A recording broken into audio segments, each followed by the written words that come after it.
I, Verity, 32, female, was living with my husband of 5 years before things took a bad turn. Things were great for us in the beginning, but everything changed once my husband, Bernard, got a promotion. I noticed that he was being very cocky and arrogant, and I even began to notice him distancing himself from me. I talked to my mother-in-law, who I trust very much, about the situation. I really don't know what's wrong with him. Have you tried talking to him about it? Yes, I've done that many times, but he always brushes it off and acts like everything's fine. And when I suggest stricter means, like going to a couples counselor, he gets really angry. Oh goodness, that doesn't sound at all like my precious Bernard. Yeah, maybe because you coddle him too much, and those rose-colored glasses you got on prevent you from seeing the truth.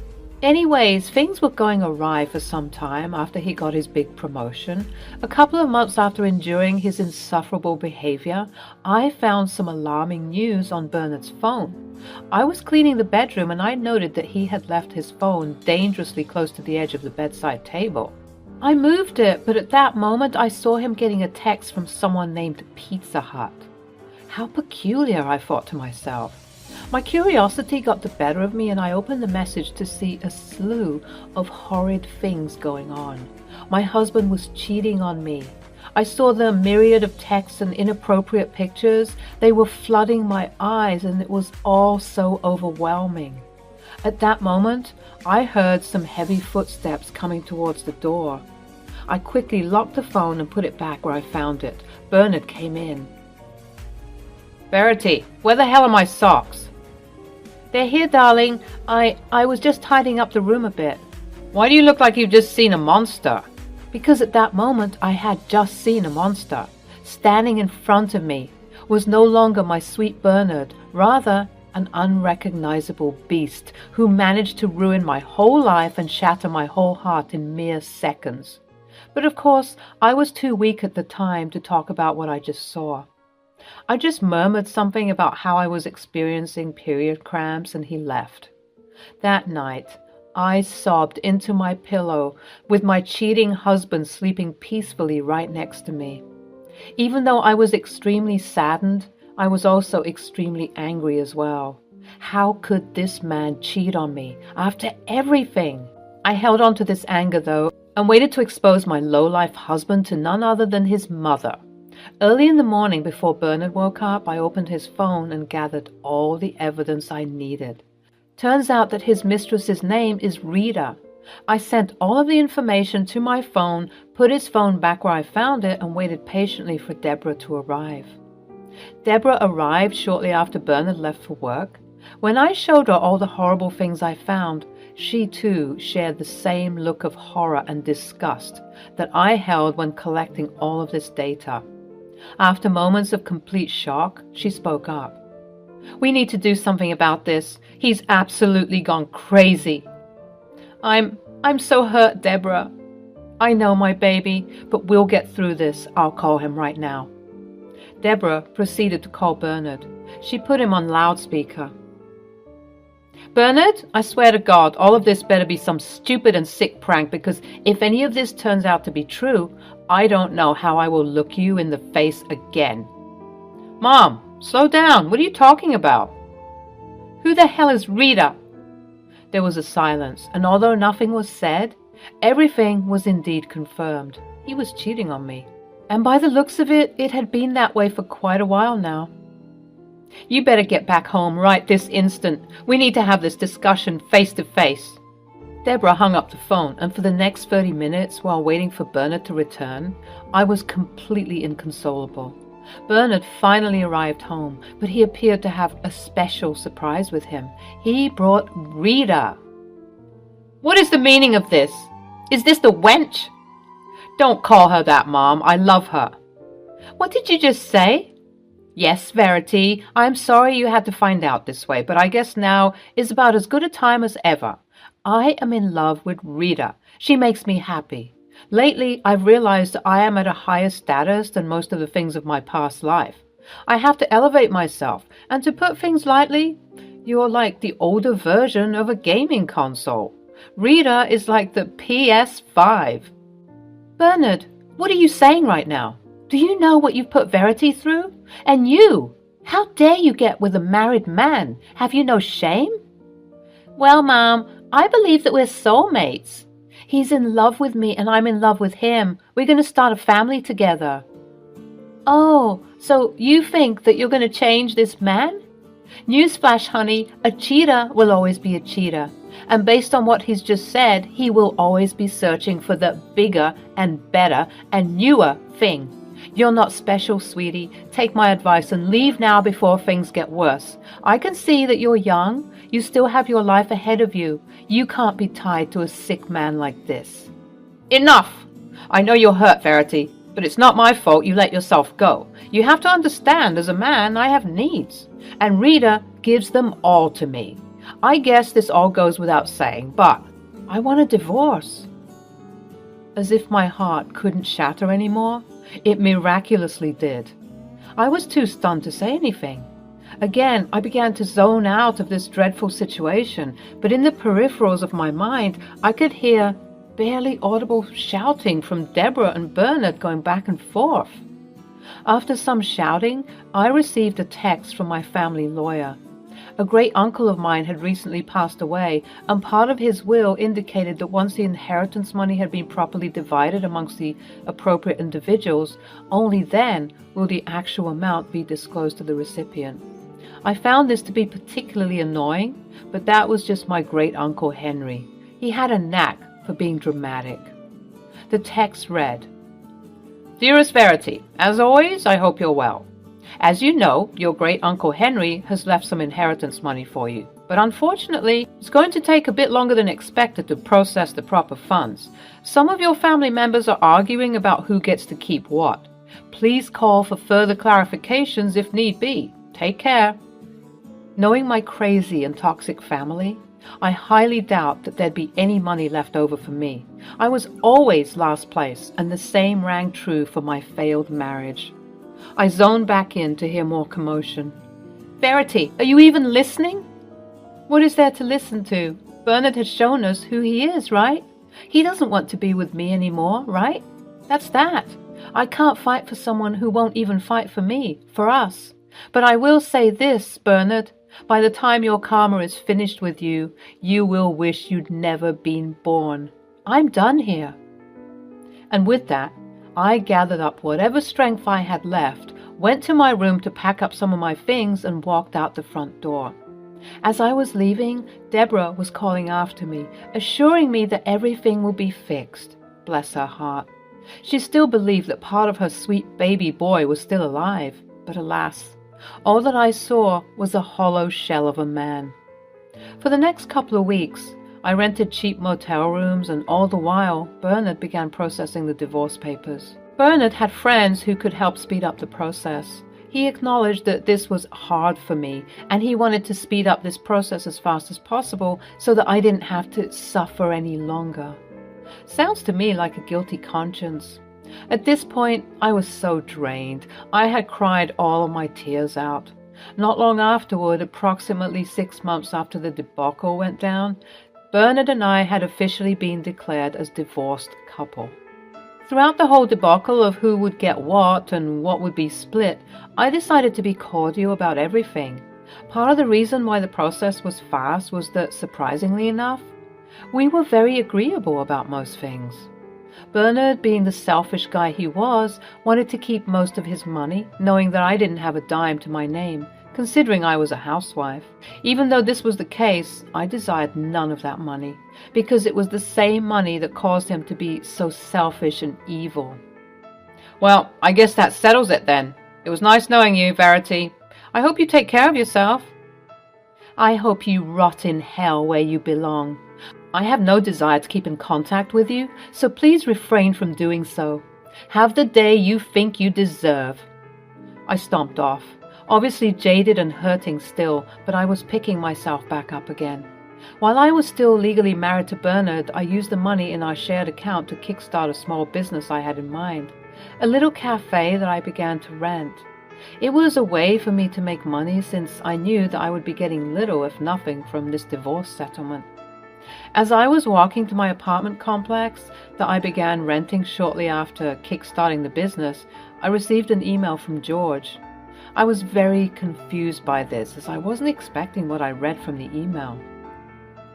Dearest Verity, my apologies once again for the awful marital situation you're going through, but I have some good news to share with you.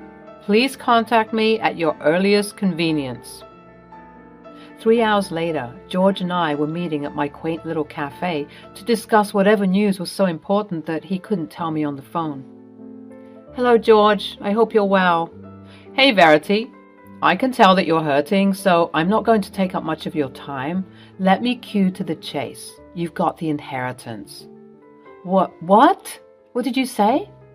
You heard me right. You've got the inheritance. I'm so sorry that everything had taken such a long time to finalize. You see, the truth is, your great-uncle Henry appeared to have left most of the money to you. This is a letter of his that you need to read now that all of the conditions have been met. The letter read as follows. My dear Verity, I know life has been unkind to you. You have always been put in last place by both friends and family, but I have decided that enough is enough. No more will you be subject to pain and humiliation. Please accept this inheritance money and use it to ameliorate your life in the best way that you can. Knowing your toxic family members, they most likely won't be too happy with the distribution of funds, but I don't care. All I care about is your health and well-being, which is why, if you are reading this now, you now know that all of the money you are about to receive is wholly yours. You shan't go through any troubles or negotiations with people. I wanted to exempt you from this messy process, hence why you are receiving this money now. I know you are going to do wonderful things. All my love, your great-uncle Henry. By the time I finished reading the letter, I was sobbing. Some customers got up and left due to the embarrassing scene, but I didn't care. I was overwhelmed with joy. It was so refreshing to hear some good news after months and months of crying the night away, wondering how and why all of this happened to me. How much is it? It's $170,000. I gasped. That was a lot of money. In fact, that was more than enough money to help me continue to grow and expand my business. I thanked George profusely for his loyalty and kindness, and he went on his way. That night, I called Deborah to tell her everything. You said the amount is how much? Yep, you heard me right, Deborah. We were still keeping in touch despite everything, as I mentioned. I trusted her. At least for a while, because what she did next was completely deplorable. I woke up the next morning to a slew of angry texts from none other than Bernard. Literally less than 24 hours after telling him not to contact me again, here he was contacting me. Despite my better will, we decided to meet up to discuss whatever it was that was pressing him. I guess part of me still had hopes that things would change. We met at my cafe. So, this is the infamous cafe. It's cute, I guess. What do you want, Bernard? Haven't you taken enough from me? Let's cut to the chase. Half of that money is mine. What? My mom told me everything. She told me about the inheritance money that finally came. Talk about good timing, am I right? But anyways, we need that money. You must have lost your mind if you think that I'm going to give you anything. Besides, don't you make enough money as is? What exactly is your obsession with me? Why didn't you care? I was breaking your heart, and you didn't even bat an eye. What are you talking about? You knew I was a wreck. You were literally behind the wheel for all of the turmoil you caused me. You watched me suffer. What else do you want from me? When will you be satisfied? When you see me in my coffin? Enough. I don't have time for this. Just give me my money and I'll be on my way. I need the money for my wedding to Rita. What exactly makes you think that you're entitled to this money? Are you sick in the head? The inheritance situation was happening whilst we were still married, so technically that money belongs to me. I paused. I felt embarrassed. I didn't know the technicalities like that. Was something like that possible? So, give me my money. If I'm ever going to give you any money, we'll need a lawyer present. I've heard what you've said. Go home. I will contact you in the morning."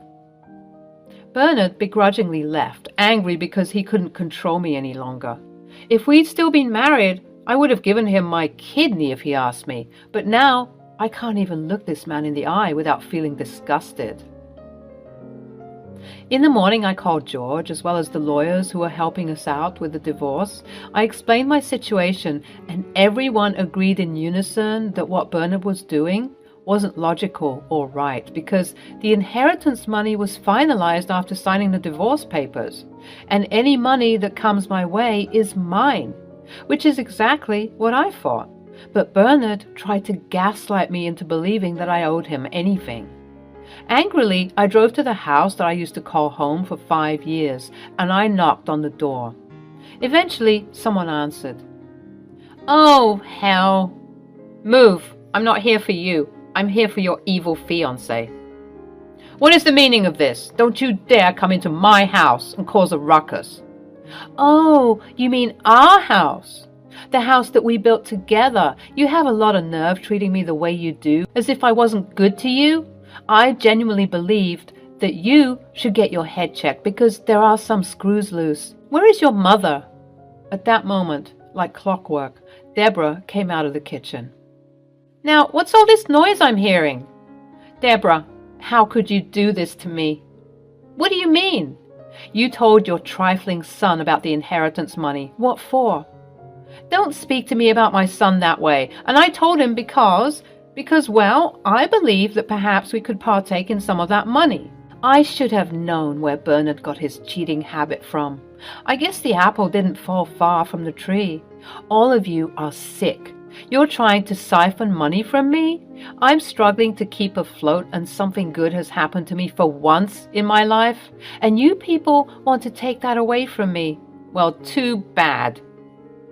I went on to explain to the bumbling fools that the money I got was completely mine, and that because the divorce papers were signed, there was no way for any of these people to get their grubby hands on my money. Of course, Bernard didn't like this news at all, and he proceeded to go on a little rampage, yelling and cursing and even breaking things. I did see his true colors because you won't believe what happened next. Bernard got into his car and began to drive off.